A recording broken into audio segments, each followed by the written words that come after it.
आज हम लोग एक्सप्लेन करने जा रहे हैं रासायनिक बलगतिकी यानी कि केमिकल काइनेटिक्स का पिछले 10 सालों में पूछा गया क्वेश्चन है। यह सभी क्वेश्चन आईएससी के एग्जाम में आ चुके हैं। तो आइए इसमें हम लोग सबसे पहला जो क्वेश्चन है वह कर रहा है कि रासायनिक अभिक्रिया 2A + B = C, इसका रेट पूछा जा रहा है कि इसमें से कौन सा होगा। तो A के रिस्पेक्ट में रेट यहाँ पर है, B के रिस्पेक्ट में यहाँ पर है और C के रिस्पेक्ट में यहाँ पर है। तो इसका सही आंसर हो जाएगा आपको D। अब कैसे इसको निकालते हैं तो आइए यहाँ पर इसको एक्सप्लेन करके दिखाते हैं। यहाँ पर आप देखेंगे इसको एक्सप्लेन करके यहाँ पर रखा हुआ है। यहाँ पर देखेंगे कि 2A + B = C होता है। तो रेट ऑफ A बराबर होगा रेट ऑफ B बराबर रेट ऑफ C। तो A का रेट क्या होगा तो 1/2 minus change in concentration of A बटा चेंज इन टाइम। B का होगा आपको change in concentration of B बटा चेंज इन टाइम माइनस में, और C का होगा प्लस में change in concentration of C बटा चेंज इन टाइम। तो A के रेस्पेक्ट में यह होगा, B के रेस्पेक्ट में यह और C के रेस्पेक्ट में यह होगा। जो गुना में रहता है उसको हम लोग बटा में लिख देते हैं। तो इसका सही आंसर हो जाएगा D, यानी कि तीनों सही है। तो यह भी सही है, यह भी और यह भी। तो सही आंसर हो जाएगा आपको D। अब आते हैं क्वेश्चन नंबर 2 पर देखते। तो प्रश्न संख्या 2 में कह रहा है कि किसी रासायनिक अभिक्रिया का वेग स्थिरांक निम्नलिखित में किस पर निर्भर करता है, यानी रेट कांस्टेंट किस पर डिपेंड करता है। तो रेट कांस्टेंट हमेशा टेम्परेचर पर डिपेंड करता है, टेम्परेचर और प्रेशर दोनों पर डिपेंड करता है। तो इसमें ऑप्शन में केवल टेम्परेचर है, इसीलिए सही आंसर हो जाएगा आपको A। अब आते हैं क्वेश्चन नंबर 3। इसमें कह रहा है कि प्रथम कोटि की अभिक्रिया के लिए अर्ध आयु तो क्या होता है। तो प्रथम कोटि की जो अभिक्रिया उसका अर्ध आयु जो है रिएक्टेंट मॉलिक्यूल या प्रोडक्ट मॉलिक्यूल किसी के भी कंसंट्रेशन पर डिपेंड नहीं करता है। तो सही आंसर हो जाएगा इसका B, यानी कि प्रारंभिक सांद्रण पर निर्भर नहीं करता है। क्यों निर्भर नहीं करता है तो इसका फॉर्मूला यहाँ पर आपको दिया जा रहा है। देखेंगे यहाँ पर एक फॉर्मूला यहाँ पर बना के रखा हुआ है। आपको फर्स्ट ऑर्डर का हाफ लाइफ जो होता है टी बराबर 0.693/K होता है। तो इस प्रश्न फॉर्मूला में कहीं भी कंसंट्रेशन का कोई भी जिक्र नहीं है, इसीलिए हाफ लाइफ जो है कंसंट्रेशन पर डिपेंड नहीं करता है। तो सही आंसर इसका हो जाएगा आपको B। अब आते हैं क्वेश्चन नंबर, यह आपको थर्ड हो गया। आप क्वेश्चन नंबर 4 में आते हैं। क्वेश्चन नंबर 4 में कहता है कि आपको क्वेश्चन नंबर 4 में कि हैबर जो प्रक्रिया है, हैबर विधि में उससे अमोनिया के निर्माण के लिए निम्नलिखित में किस उत्प्रेरक का उपयोग किया जाता है। तो हैबर विधि में जब अमोनिया का निर्माण किया जाता है लोहा का चूर्ण का उपयोग किया जाता है, और इसमें प्रोमोटर के रूप में मोलिब्डेनम का उपयोग किया जाता है। तो सही आंसर हो जाएगा आपको A। तो हैबर विधि क्या होता है, यहाँ पर आइए, यहाँ पर इसको भी बना के यहाँ पर रखा हुआ है। देखेंगे यहाँ पर यही आपको हैबर विधि है। N2 + 3H2 मिलकर जो कि आयरन की उपस्थिति में 2 मोल अमोनिया बनाता है, साथ में इसमें कुछ एनर्जी क्या होती है बाहर निकलती है। तो यही आपको जो कि हैबर विधि है। तो इसमें आप देखेंगे हैबर विधि में कि 1 मोल नाइट्रोजन रहता है, 1 मोल नाइट्रोजन और 3 मोल हाइड्रोजन, तो 2 मोल अमोनिया बनता है, साथ में कुछ एनर्जी बाहर निकलती है। तो इसमें कैटालिस्ट के रूप में आयरन का उपयोग करते हैं और प्रोमोटर के रूप में मोलिब्डेनम का। तो यह आपको याद रखेंगे। अब आता है क्वेश्चन नंबर आपको इसमें यह 5 नंबर में आते हैं। क्वेश्चन नंबर 5 में क्या दिया हुआ है, तो क्वेश्चन नंबर 5 में आपसे यहाँ पर दिया हुआ कि K बराबर A × B⁴ तो कह रहा है कि यदि A का कंसंट्रेशन स्थिर रखा जाए और B का कंसंट्रेशन 3 गुना कर दिया जाए तो रेट पर क्या प्रभाव होगा। तो यदि A का कंसंट्रेशन स्थिर रखा जाए और B का कंसंट्रेशन 3 गुना कर दिया जाए तो रेट 9 गुना बढ़ जाएगा, यानी सही आंसर हो जाएगा आपको D। कैसे, तो आइए उसको भी यहाँ पर एक्सप्लेन करके रखा हुआ है। आइए आपको यहाँ पर दिखाया जा रहा है कि यह कैसे हो सकता है। तो यहाँ पर देखेंगे, यहाँ पर आपको देखिए यहाँ पर दिया गया है। तो इसमें क्या है कि रेट बराबर K × A और B⁴ लिखा गया है। तो यहाँ K बराबर A और B⁴, तो कह रहा है कि B का कंसंट्रेशन 3 गुना करेंगे तो 3 टाइम्स करेंगे तो ये 9 हो जाएगा, यानी रेट जो है कि 9 टाइम्स इंक्रीज कर जाएगा। तो सही आंसर हो जाएगा इसका आपको ऑप्शन नंबर D। तो सही आंसर इसका क्या हो जाएगा ऑप्शन नंबर D है। इसका यहाँ पर एक्सप्लेनेशन किया गया है। तो अब आते हैं अगला क्वेश्चन हम लोग देखते हैं, क्वेश्चन नंबर 6। तो क्वेश्चन नंबर 6 में क्या कह रहा है, क्वेश्चन नंबर 6 में कह रहा है कि A और B है तो यह कह रहा है कि शून्य कोटि की अभिक्रिया के लिए कौन सा इसमें सही है। तो शून्य कोटि की अभिक्रिया के लिए ए का कॉन्सेंट्रेशन भी 0 होना चाहिए और बी का भी 0। तो करेक्ट आंसर हो गया आपको ए। तो 6 का आंसर हो जाएगा ए। अब क्वेश्चन नंबर 7 में आते हैं। क्वेश्चन नंबर 7 में क्या कह रहा है कि किसी कोटि की अभिक्रिया के लिए वेग तथा वेग स्थिरांक की इकाई समान होगी। तो शून्य कोटि अभिक्रिया के लिए वेग और वेग स्थिरांक दोनों की यूनिट क्या होता है, एक ही समान होता है। कैसे, तो आइए यहाँ पर एक्सप्लेन करते हैं इसको। तो यहाँ पर देखेंगे कि रेट बराबर होता है के इंटू ए का पावर 0। तो रेट बराबर के इंटू आपको किसी चीज़ का पावर 0 का मतलब 1 होता है, तो रेट बराबर के। यानी शून्य कोटि अभिक्रिया के लिए रेट और रेट कांस्टेंट इक्वल होते हैं। तो जो यूनिट रेट का होगा वही यूनिट क्या हो जाएगा, रेट कांस्टेंट का हो जाएगा। इसीलिए कहा गया कि उसका आंसर सही हो जाएगा ए। तो अगला क्वेश्चन पर हम लोग देख, तो अगला जो प्रश्न है हम लोग को क्वेश्चन नंबर 8 है। कह रहा है कि अभी आपको क्वेश्चन नंबर 8 में इसको ध्यान से पढ़ेंगे। अभिकारक अणुओं को उत्पाद में परिवर्तित करने के लिए आवश्यक न्यूनतम ऊर्जा क्या कहते हैं। यानी रिएक्टेंट मॉलिक्यूल को प्रोडक्ट में परिवर्तित करने के लिए कम से कम आवश्यक एनर्जी को क्या कहते हैं। तो उस एनर्जी को हम लोग एक्टिवेशन यानी एनर्जी यानी कि सक्रिय ऊर्जा कहते हैं। तो सही आंसर हो जाएगा सी, 8 का हो जाएगा सी। अब क्वेश्चन नंबर 9 में आते हैं। क्वेश्चन नंबर 9 क्या कह रहा है कि ए से बी बन रहा है और यहाँ change in concentration of A बटा D T equal to 2 into change in concentration of B बटा डी टी।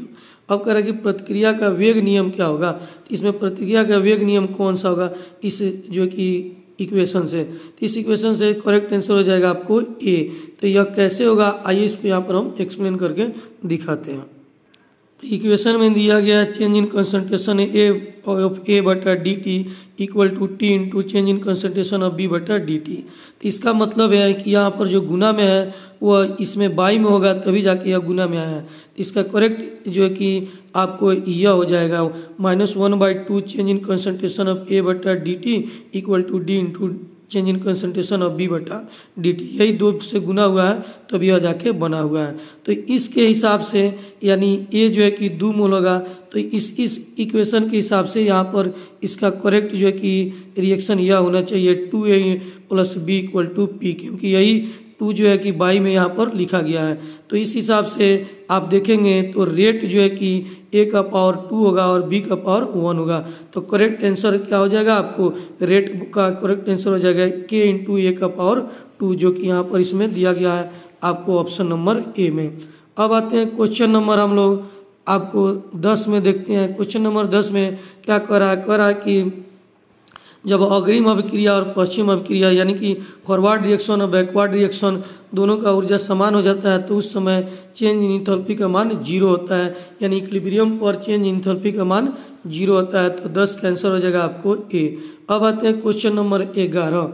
11 को हम लोग एक्सप्लेन करते हैं। इसमें आपको दिया गया है, आपको एक रासायनिक अभिक्रिया है 2O3 इक्वल टू 3O2 बन रहा है। तो कह रहा है कि इसमें जो है कि आपको यह रिएक्शन 2 स्टेप में हो रहा है, यह पहला स्टेप या दूसरा स्टेप। तो इसमें रेट कैसे हम लोग कैलकुलेट करेंगे।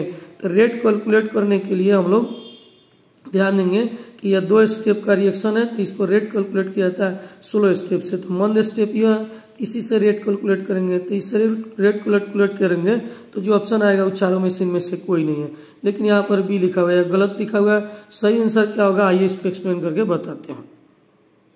यह जो 16 स्टेप रिएक्शन है O प्लस O3 2O2 यह जो बन रहा है 16 स्टेप, इसका रेट निकालेंगे तो K इंटू यह 1 मोल है तो पावर में 1 हो जाएगा, और यहाँ पर भी 1 है तो इसके भी पावर में 1 हो जाएगा। तो रेट बराबर K इंटू O का पावर 1 और O3 का पावर 1। करेक्ट आंसर यह होगा जो कि ऑप्शन में नहीं है, इसीलिए चारों का चारों ऑप्शन गलत है। सब करेक्ट आंसर आपका ये हो जाएगा। अब आते हैं अगला प्रश्न देखते हैं।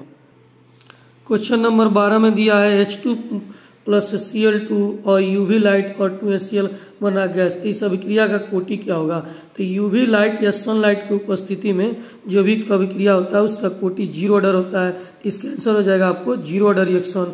तो आइए यहाँ पर ऑप्शन इसका दिखाते हैं। तो इसका सही आंसर हो जाएगा आपको ए, यानी कि 0 ऑर्डर रिएक्शन। अब क्वेश्चन नंबर 13 में आते हैं। कह रहा है कि यह जो रिएक्शन है इसका कोटि पूछा जा रहा है। तो देखिए इसका ऑर्डर 1 होता है और वाटर मॉलिक्यूल का ऑर्डर 0 होता है। कोई भी रिएक्शन में यदि वाटर का उपयोग किया जाता है तो उसका ऑर्डर हमेशा 0 लेते हैं। तो 0 + 1 यानी कि 1 ही आएगा। कैसे, आइए इसको एक्सप्लेन करके आपको यहाँ पर बताया जा रहा है। तो देखें यहाँ पर एक्सप्लेन किया गया है रेट बराबर K × CH3COOC2H5 का पावर 1 और वाटर का 0। तो 1 + 0 यानी कि 1 हो जाएगा, यानी यह फर्स्ट ऑर्डर रिएक्शन होगा। तो यह आपका प्रश्न का आंसर हो गया आपको फर्स्ट ऑर्डर रिएक्शन। अब आते हैं क्वेश्चन नंबर 14 देखते हैं। तो क्वेश्चन नंबर 14 में कह रहा है कि किसी भी पदार्थ के क्रिया करने की दर निर्भर करता है। तो एक्टिव मास यानी सक्रिय द्रव्यमान पर निर्भर करता है। किसी भी अभिक्रिया का रेट ऑफ रिएक्शन जो है किस पर डिपेंड करता है, सक्रिय द्रव्यमान पर। तो क्वेश्चन नंबर 15 में आते हैं, कह रहा है कि किसी अभिक्रिया में उत्प्रेरक का क्या कार्य होता है, यानी किसी रिएक्शन में कैटालिस्ट कौन सा काम करता है, कैटालिस्ट का फंक्शन क्या होता है। तो कैटालिस्ट का फंक्शन क्या होता है कि वह रिएक्शन के रेट को बढ़ा भी सकता है और घटा भी सकता है, यानी करेक्ट आंसर हो जाएगा आपको सी। अब आते हैं क्वेश्चन नंबर 16। क्वेश्चन नंबर 16 में यहाँ पर ग्राफ दिया हुआ है आपको। इसमें पूछा जा रहा है कि शून्य कोटि अभिक्रिया का कौन सा करेक्ट ग्राफ है। तो चाहे शून्य कोटि अभिक्रिया हो या फर्स्ट ऑर्डर रिएक्शन हो, जब समय जैसे जैसे बढ़ेगा तो कंसंट्रेशन हमेशा घटेगा। तो करेक्ट आंसर हो जाएगा आपको सी। अब आते हैं क्वेश्चन नंबर 17। क्वेश्चन नंबर 17 में यहाँ पर देखेंगे एक रिएक्शन दिया गया है। इसमें आपको कह रहा है कि एक अभिक्रिया है जो जिसमें 10 मिनट के बाद N2 का जो कि इस रिएक्शन में N2 का वॉल्यूम 10 लीटर हो जाता है और अभिक्रिया की समाप्ति के बाद 100 लीटर हो जाता है। तो उसका रेट कांस्टेंट क्या होगा। तो रेट कांस्टेंट यहाँ पर ए होगा, जबकि आंसर दिया गया है सी। यह करेक्ट आंसर नहीं है, सही आंसर ए होगा। कैसे होगा, आइए इसको एक्सप्लेन करके यहाँ पर हम बताते हैं। तो इसी से हम इसको एक्सप्लेन करते हैं। यहाँ पर देखिए K बराबर 2.303/2 log A बटा A माइनस एक्स। तो 2.303 बटा टाइम जो है कि 10 मिनट दिया गया, यहाँ टाइम हम लोग 10 मिनट रख दिए। उसके बाद लॉग इनिशियल कंसंट्रेशन 100 और रेस्ट कंसंट्रेशन 10, ये कट जाएगा तो 10 आ जाएगा। तो लॉग 10 का वैल्यू क्या होता है, 1 होता है। यहाँ पर हम लोग आगे बढ़ेंगे तो लॉग 10 का वैल्यू 1 आएगा। तो करेक्ट आंसर आ जाएगा K बराबर 2.303/10, यानी सही ऑप्शन हो गया आपको ए। तो यहाँ पर सही आंसर हो जाएगा आपको ए। अब आते हैं क्वेश्चन नंबर 18। 18 नंबर क्वेश्चन में क्या दिया हुआ है। तो 18 नंबर क्वेश्चन में कह रहा है कि यह CH3COOC2H5 है और इसका अभिक्रिया का कोटि पूछा जा रहा है। तो तुरंत अभी इस क्वेश्चन को एक्सप्लेन किया गया है। क्वेश्चन नंबर आपको 13 में सेम क्वेश्चन है, इसका फर्स्ट ऑर्डर इसका 0 दोनों मिला के 1 हो जाएगा। अब आते हैं क्वेश्चन नंबर 19 में। 19 में कह रहा है कि आपको कह रहा है कि प्रथम कोटि के अभिक्रिया का अर्ध आयु निर्भर नहीं करता है। तो प्रथम कोटि का जो अभिक्रिया का अर्ध आयु हाफ लाइफ है, वो रिएक्टेंट मॉलिक्यूल के कंसंट्रेशन पर डिपेंड नहीं करता और ना ही प्रोडक्ट मॉलिक्यूल के कंसंट्रेशन पर। इसका करेक्ट आंसर हो जाएगा आपको ए। इसका जो हम लोग फॉर्मूला लिखेंगे, यहाँ पर आपको इसका फॉर्मूला बताया जा चुका है। देखेंगे इसका फॉर्मूला आपको लिख के दिखाया जा चुका है। इसमें T हाफ बराबर 0.693/K। तो इसमें ना तो रिएक्टेंट का कंसंट्रेशन है और ना ही प्रोडक्ट का, तो यह जो कि कंसंट्रेशन पर डिपेंड नहीं करता है। क्वेश्चन नंबर 20 आते हैं। क्वेश्चन नंबर 20 क्या कह रहा है। तो क्वेश्चन नंबर 20 में कह रहा है कि यहाँ पर एक रिएक्शन दिया गया, कह रहा है जब pH 2 से 1 किया जा रहा है तो प्रतिक्रिया का दर 100 गुना हो जा रहा है। तो प्रतिक्रिया का कोटि क्या होगा। तो इसका कोटि हो जाएगा आपको 2। कैसे होगा, ऑप्शन नंबर बी। आइए इसको एक्सप्लेन करके दिखाते हैं। तो यहाँ पर ध्यान देंगे pH बराबर 2 का मतलब होता है H प्लस आयन का कंसंट्रेशन 10 का पावर -2 और pH बराबर 1 का मतलब होता है H प्लस आयन का कंसंट्रेशन 10 का पावर -1। तो यह pH 2 से 1 हो गया है, यानी कि यह 10 गुना हुआ है। तो यह कितना गुना हुआ है, 10 गुना। 10 से गुना करेंगे तो यह -2 से -1 आ जाएगा। तो उस समय रेट कितना कर रहा है, तो रेट कर रहा है कि 100 गुना हो जा रहा है। तो आइए इसको हम लोग एक्सप्लेन करते हैं कि आपको यहाँ पर रिएक्शन लिख दिए, आपको इक्वेशन लिख दिया। उस समय अब कह रहा है कि 100 गुना हो गया है, तो कंसंट्रेशन जो है कि pH 2 से 1 का मतलब कंसंट्रेशन 10 गुना होगा। तो 100 बराबर K × 10 का पावर n लिख देंगे। अब यह 100 को हम लोग लिख सकते हैं 10 का पावर 2। अब इसको सॉल्व करेंगे तो 10 कट जाएगा, n बराबर आपको आ जाएगा 2। तो रेट ऑर्डर कितना हो जाएगा, 2 हो जाएगा, यानी कि वह 2 गुना हो जाएगा। तो करेक्ट आंसर हो जाएगा 2, यानी अभिक्रिया के कोटि क्या होगा, 2 होगा। तो इसका सही आंसर हो जाएगा आपको 2। क्वेश्चन नंबर 21 में पूछा जा रहा है कि प्रथम कोटि अभिक्रिया के लिए वेग स्थिरांक का इकाई क्या होता है। तो फर्स्ट ऑर्डर जो अभिक्रिया होता है उसका वेग स्थिरांक का इकाई यानी रेट कांस्टेंट का यूनिट होता है टाइम पर सेकेंड, यानी ऑप्शन करेक्ट आंसर हो जाएगा आपको ए। तो आइए इसको कैसे हम लोग निकालते हैं, इसका एक एक्सप्लेनेशन आपको दिया जा रहा है। तो यहाँ पर हम इसको एक्सप्लेन कर रहे हैं। रेट बराबर होता है के इंटू ए का पावर एन, यानी के बराबर रेट बटा ए का पावर एन। अब इसको आगे हम लोग बढ़ाते हैं तो यहाँ पर के बराबर हो जाएगा रेट का जो यूनिट होता है वो होता है मोल पर लीटर पर सेकेंड, और जो कि कंसंट्रेशन का होता है मोल पर लीटर का पावर एन। इसको आगे बढ़ाएंगे तो यह कुछ इस प्रकार से हो जाएगा आपको के बराबर मोल इंटू लीटर का पावर -1, सेकेंड का पावर -1, मोल का पावर एन और लीटर का पावर -1। अब जब यह ऊपर आएगा तो यह आपको हो जाएगा के बराबर मोल का पावर 1 माइनस एन, लीटर का पावर n-1 और सेकेंड इनवर्स। चूंकि यह जब ऊपर जाएगा तो यह जो है कि प्लस में है तो यहाँ पर क्या आ जाएगा माइनस में आ जाएगा। तो यह आपका एक जनरल फॉर्मूला हो गया। इसी फॉर्मूला से आप किसी भी ऑर्डर का वैल्यू पुट करेंगे तो आपका सारा क्वेश्चन सॉल्व हो जाएगा। अब इसमें पूछा गया आपको फर्स्ट ऑर्डर रिएक्शन का पूछा जाएगा। किसका पूछा जा रहा है? First order. तो यहाँ पर n का वैल्यू आपको हो जाएगा 1। अब k बराबर मोल इंटू यहाँ पर हम लोग 1 माइनस एन के जगह पर 1 रख दिए, फिर यहाँ पर n के जगह पर 1 माइनस 1 रख दिए, फिर यहाँ पर सेकंड इनवर्स। तो यह 0 आ जाएगा, इसका पावर भी 0 और इंटू सेकंड इनवर्स। तो किसी भी चीज़ का पावर 0 का मतलब 1 होता है। तो किसी भी चीज़ का पावर 0 का मतलब क्या होता है? 1 होता है। तो 1 इंटू सेकंड इनवर्स, तो ये आपको आ जाएगा सेकंड इनवर्स। तो करेक्ट आंसर हो जाएगा आपको सेकंड इनवर्स। अब आते हैं अगला क्वेश्चन हम लोग देखते हैं। इसमें क्वेश्चन नंबर 22 देखते हैं 22। कह रहा है कि H2 प्लस Cl2 सूर्य के प्रकाश में अभिक्रिया H2SCl, किसका कोटि पूछा जा रहा है। तो अभी आपको बताया गया कि सनलाइट या यूवी लाइट में कोई भी अभिक्रिया होगा उसका ऑर्डर क्या होता है? 0 होता है। तो करेक्ट आंसर हो जाएगा आपको डी। क्वेश्चन नंबर 23 में आते हैं 23। इसमें कह रहा है कि किसी अभिक्रिया का वेग जो है निम्नांकित प्रकार से व्यक्त होता है, के बराबर ए का पावर 2 और बी। तो इस अभिक्रिया का कोटि क्या होगा?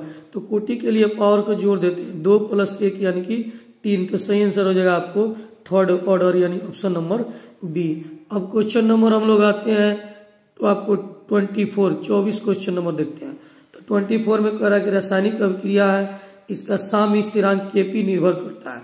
तो Kp यानी इक्विलिब्रियम कांस्टेंट हमेशा टेम्परेचर पर निर्भर करता है, और जो है कि प्रेशर, तो यहाँ पर equilibrium constant Kc temperature pressure दोनों पर निर्भर करता है, लेकिन Kp हमेशा टेम्परेचर पर निर्भर करता है। तो ये आपका करेक्ट आंसर हो जाएगा आपको डी।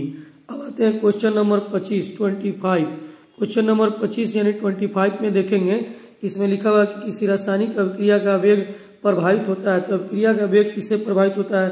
तो टेम्परेचर से। टेम्परेचर बढ़ाने और घटाने पर रिएक्शन का रेट बढ़ और घट सकता है। अब आते हैं क्वेश्चन नंबर 26। तो 26 में क्या पूछा गया है? तो 26 में आपसे पूछा गया है कि किसी प्रथम कोटि की अभिक्रिया का वेग स्थिरांक निर्भर नहीं करता है। तो वेग स्थिरांक किस पर निर्भर नहीं करता है? तो वेग स्थिरांक तापमान पर भी निर्भर करता है, दाब पर भी निर्भर करता है और एक्टिवेशन एनर्जी, तीनों पर डिपेंड करता है। रेट कांस्टेंट इन तीनों पर डिपेंड करता है। किस पर डिपेंड नहीं करता है? तो कंसंट्रेशन पर डिपेंड नहीं करता है। तो करेक्ट आंसर हो जाएगा आपका इसका सी। अब आते हैं क्वेश्चन नंबर 27। इसमें क्या कह रहा है कि किसी रासायनिक अभिक्रिया में स्लोप जो है का मान खींचा जाता है। तो स्लोप जो होता है log k बराबर 1/t। तो करेक्ट आंसर हो जाएगा आपको सी। अब आते हैं क्वेश्चन नंबर अगला आप लोग देखते हैं। आपको यहाँ पर क्वेश्चन नंबर 28 कह रहा है कि किसी शून्य कोटि अभिक्रिया की दर।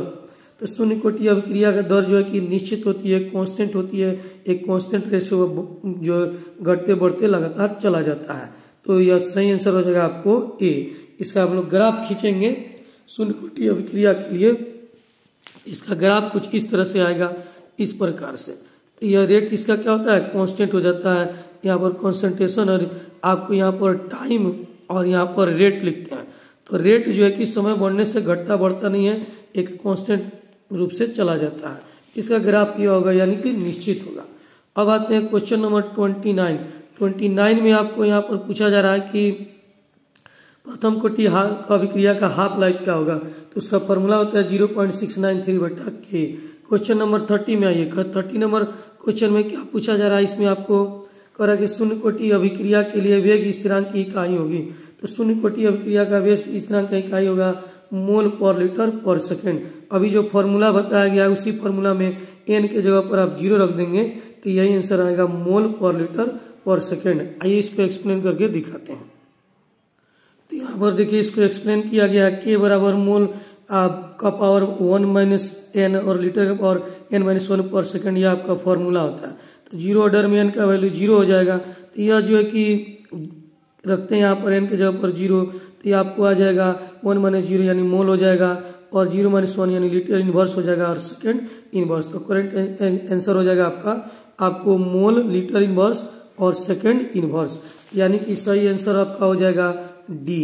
अब आते हैं हम लोग इसका अगला क्वेश्चन देखते हैं, क्वेश्चन नंबर 31। तो 31 में क्या कह रहा है कि निम्न में से किस अब समीकरण द्वारा त्वरित वेग बताया जाता है। तो त्वरित वेग यानी इंस्टेंटेनियस वेग चेंज इन कंसंट्रेशन बटा चेंज इन टाइम होता है। तो सही आंसर हो जाएगा आपको ए। क्वेश्चन नंबर 32 में आते हैं, कह रहा है कि अधिकांश अभिक्रियाओं के लिए ताप गुणांक यानी टेम्परेचर कोफिशिएंट का रेंज क्या होता है। तो 2 से 3 होता है।